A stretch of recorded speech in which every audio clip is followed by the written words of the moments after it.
21-year-old Matthew saw his sister die from leprosy.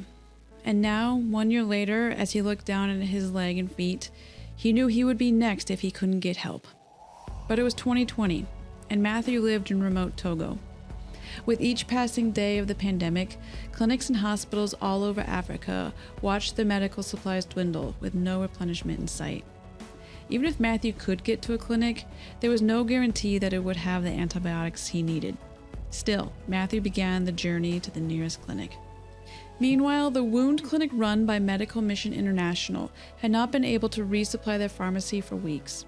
Before the pandemic shut down travel, they'd relied on overseas visitors and traveling staff to bring the medications to restock.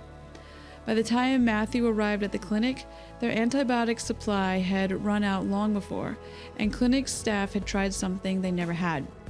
Not seeing any end to the travel restrictions, they'd placed an order with Blessings International to have the medicine sent directly to Togo. When COVID had shut down the world, Blessings had begun offering free exports for orders at a new minimum amount. Already, the direct shipment was on its way, and when it arrived, like a lifesaver in a storm, the clinic staff and patients, including Matthew, gathered around. A nurse named Alba opened the first box, and at the sight of the medicines they'd lacked for so many weeks, there was, what they called, a huge explosion of joy.